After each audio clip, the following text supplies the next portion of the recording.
ஐயா யாரை ஏமாத்துறீங்க? ஆட்சிக்கு வந்து அவர் 3 சிலிண்டருங்காரு, அந்த தம்பி என்ன 4 சிலிண்டர் கொடுப்போம்ங்கிறாப்ப, நீங்க என்னடா கூப்பனை கொடுப்பேன் வாங்கிக்கோங்கன்றீங்க. அங்க பூரா அமெரிக்காக்காரனு இவனும் சேர்ந்துக்கிட்டு ஈரான்ல அடிச்சு கேஸ் வண்டி வரமாட்டேங்கன்னு எல்லாம் தத்தளிச்சுட்டாக்காக நீங்க வாட்டுக்கு ஏமாத்திக்கிட்டு இருக்கீங்களா?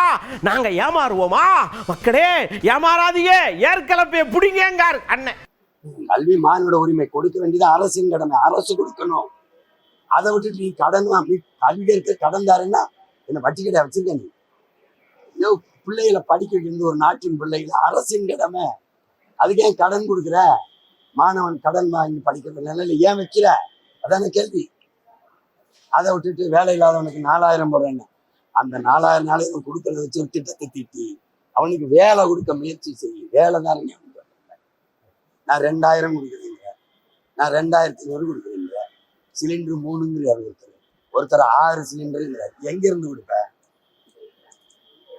என்ன உங்களுக்கு என்ன ஆயிடுச்சு? எங்க இருந்து குடிப்பீங்கன்னு சொல்லுங்க எல்லாரும். ஏன் என் மக்களை இப்படி ஏமாத்தி என் நாட்டை வித்து ஏலம் போட்டு வரேன் போறவங்க அதைத்தாரு இதைத்தாரு எங்க இருந்து கொடுப்பேன்?